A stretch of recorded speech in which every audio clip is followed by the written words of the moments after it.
Hello and नमस्कार। मैं advocate Nishant Kumar Gupta विधि ज्ञान के इस चैनल पर आप सभी लोगों का स्वागत करता हूं। आज हम साक्ष्य के विभिन्न प्रकारों के बारे में समझेंगे, साक्ष्य के प्रकार बताएंगे। पहला है प्राथमिक तथा द्वितीयक साक्ष्य, प्राइमरी एंड सेकेंडरी एविडेंस। प्राथमिक साक्ष्य सर्वोत्तम साक्ष्य माना जाता है क्योंकि यह प्रश्नगत तथ्य को सर्वाधिक निश्चितता प्रदान करता है। प्राथमिक साक्ष्य मूल्य तथ्य के सबूत के प्रत्यक्ष साधन होने के कारण जब एक ऐसा साक्ष्य प्रस्तुत किया जा सकता है, अन्य सबूतों को स्वीकार नहीं किया जाना चाहिए।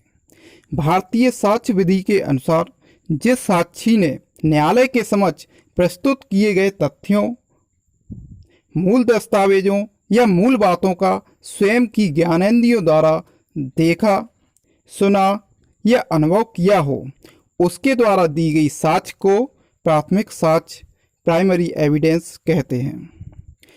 एग्जाम्पल से समझेंगे।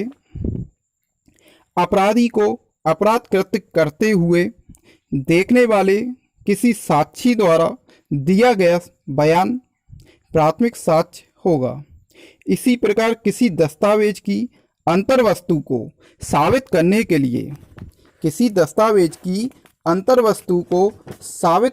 लिए उस मूल दस्तावेज को ही न्यायालय के समक्ष पेश किया जाता है तो वह दस्तावेज प्राथमिक साक्ष्य माना जाएगा। मूल दस्तावेज को ही पेश किया जाता है तो वह दस्तावेज प्राथमिक साक्ष्य माना जाएगा। अब बात करते हैं सेकेंडरी एविडेंस की, द्वितीयक साक्ष्य। प्राथमिक साक्ष्य से निम्न कोटि का होता है।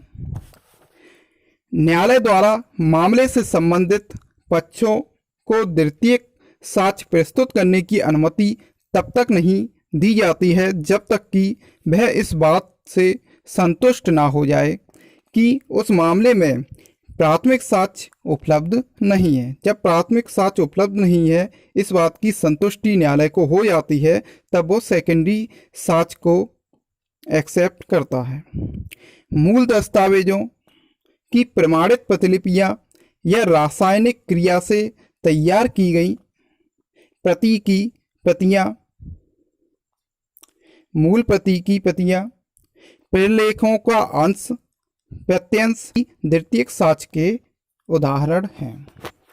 अब बात करते हैं हम दूसरे प्रकार की साक्ष्य के, व्यक्तिक तथा वास्तविक साक्ष्य, पर्सनल एंड रियल एविडेंस। किसी साक्षी द्वारा दिया गया बयान व्यक्तिक साक्ष्य होता है। यदि साक्षी ने किसी कृत्य को अपनी आंखों से घटित होते हुए देखा है तो उस मामले का प्रत्यक्ष साक्ष्य कहा जाएगा। ऐसे साक्ष्य को परसाक्ष्य भी कहते हैं। व्यक्तिक साक्ष्य लिखित अथवा मौखिक हो सकता है। व्यक्तिक साक्ष्य लिखित में या मौखिक में दोनों में हो सकता है। यह साक्ष्य न्यायिक अथवा न्यायिकेतर या दोनों प्रकार का हो सकता है। न्यायिक या न्यायिकेतर, जुडिशियल या एक्स्ट्रा जुडिशियल, दोनों तरह का हो सकता है। वास्तविक साक्ष्य से आशय ऐसे साक्ष्य से है जिसका स्रोत कोई वस्तु हो।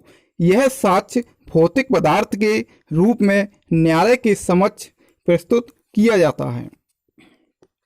उदाहरण के लिए लाठी, बल्लम, बंदूक, छुरा आदि जिससे अपराध किया गया है। चाकू से मर्डर किया गया है या कोई भी घोरपति की गई है तो वो आ जाएगा, बंदूक आ जाएगी, लाठी, बल्लम सभी आ जाएंगे। वास्तविक साक्ष्य के रूप में न्यायालय के समक्ष प्रस्तुत किए जा सकते हैं। ये सभी जो हथियार हैं वो सभी वास्तविक साक्ष्य के रूप में न्यायालय में प्रस्तुत किए जा सकते हैं। अब बात करते हैं हम तीसरे साक्ष्य की प्रत्यक्ष या पारिस्थितिक साक्ष्य, डायरेक्ट एंड सर्क्यूमस्टेंशियल एविडेंस। किसी साक्षी द्वारा मामले से संबंधित प्रमुख तथ्यों के विषय में दिया गया बयान प्रत्यक्ष साक्ष्य होता है। किसी साक्षी द्वारा मामले से संबंधित प्रमुख तथ्यों के विषय में दिया गया बयान प्रत्यक्ष साक्ष्य होता है। इसे निश्चयात्मक साक्ष्य पॉजिटिव एविडेंस भी कहते हैं। मामले से संबंधित आंखों से घटित होते हुए देखने वाले व्यक्ति का साक्ष्य प्रत्यक्ष साक्ष्य कहलाएगा। जिसने अपनी आंखों से घटित होते हुए देखा है उसका साक्ष्य प्रत्यक्ष साक्ष्य कहलाएगा। अभियुक्त द्वारा मजिस्ट्रेट की उपस्थिति में की गई संस्वीकृति कन्फेशन को प्रत्यक्ष साक्ष्य माना गया है। पारिस्थितिक साक्ष्य में साक्ष्य का संबंध मामले के मुख्य तथ्यों से प्रत्यक्षता न होकर अन्य ऐसे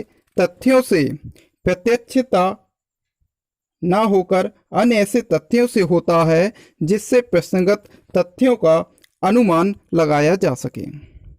गबन करने के बाद अभियुक्तों का फरार हो जाना अथवा हत्या के अभियोग में अभियुक्त के पास वह छुरा बरामद किया जाना जिसके द्वारा हत्या की गई थी। हत्या के अभियोजन में अभियुक्त के पास वह छुरा बरामद किया जाना जिसके द्वारा हत्या की गई है पारिस्थितिक साक्ष्य के उदाहरण हैं। पारिस्थितिक साक्ष्य को अप्रत्यक्ष साक्ष्य या परोक्ष साक्ष्य इनडायरेक्ट एविडेंस भी कहा जाता है। प्रत्यक्ष साक्ष्यों को निश्चयात्मक साक्ष्य पॉजिटिव एविडेंस भी कहते हैं तथा पारिस्थितिक साक्ष्य को प्रकल्पित साक्ष्य प्रीजम्पटिव एविडेंस भी कहा जाता है। अब बात करते हैं हम चौथे न्यायिक तथा न्यायिकेतर साक्ष्य की, judicial and extra judicial evidence. ऐसा साक्ष्य जिसे देख सुनकर न्यायालय स्वयं उसकी वैधता परख सकते हैं। ऐसा साक्ष्य, ऐसा एविडेंस जिसे देखकर सुनकर न्यायालय स्वयं उसकी वैधता परख सकते हैं, न्यायिक साक्ष्य कहलाता है। जैसे एग्जाम्पल से समझेंगे, न्यायालय में दिए गए बयान या उसके द्वारा प्रस्तुत किए गए दस्तावेज आदि सारांश यह निकलता है कि साक्ष्य संबंधी ऐसे सभी तथ्य जो न्यायालय को व्यक्तिगत जानकारी या संप्रेषण के लिए उसके समक्ष लाए जाते हैं, न्यायिक साक्ष्य ज्यूडिशियल एविडेंस कहलाते हैं। न्यायिकेतर साक्ष्य extra judicial evidence. Extra judicial evidence में वे तथ्य सम्मिलित हैं जो सामान्यतः न्यायालय में प्रस्तुत नहीं किए जाते, अपितु जो मूल तथ्य तथा न्यायिक साक्ष्यों के बीच श्रृंखला का कार्य करते हैं। जो तथ्य तथा न्यायिक साक्ष्यों के बीच श्रृंखला का कार्य करते हैं। एग्जाम्पल से समझेंगे,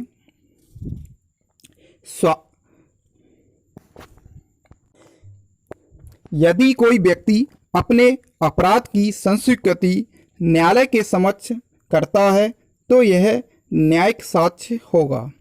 यदि कोई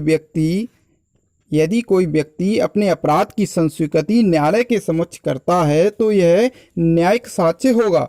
किंतु यदि वह ऐसी किसी संस्वीकृति को अपने किसी मित्र, घनिष्ठ, सगे संबंधी के समक्ष करता है जिसकी जानकारी उस मित्र या सगे संबंधी द्वारा न्यायालय को दी जाती है तो यह न्यायिकेतर साक्ष्य एक्स्ट्रा ज्यूडिशियल एविडेंस होगा।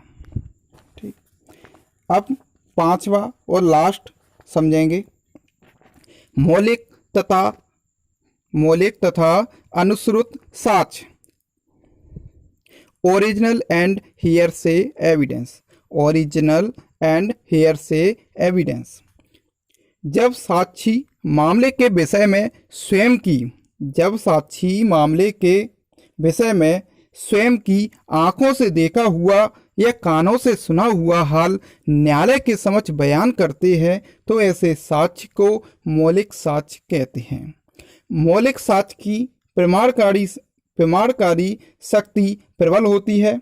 यदि साक्षी ने तथ्य को स्वयं नहीं सुना या देखा परंतु वह न्यायालय के समक्ष यह कहता है कि उसने उसे किसी तीसरे व्यक्ति से सुना है जिसे साक्षी के रूप में नहीं बुलाया गया है तो ऐसे साक्ष्य को अनुश्रुत साक्ष्य कहते हैं। विधि की सामान्य धारणा यह है कि कुछ अपवादों को छोड़कर अनुश्रुत साक्ष्य को साक्ष्य के रूप में स्वीकार नहीं किया जाना चाहिए। अनुश्रुत साक्ष्य को व्युत्पन्न साक्ष्य, डेरिवेटिव एविडेंस या संप्रेषित साक्ष्य भी कहा जाता है। साक्ष्य में साक्षी का बयान निजी जानकारी पर आधारित नहीं रहता अपितु दूसरों ने जो कुछ भी उससे कहा है उस पर आधारित रहता है। इस प्रकार हमने साक्ष्य के 5 प्रकारों को समझा। आशा करते हैं आपको सभी बहुत अच्छे से समझ में आए होंगे। धन्यवाद।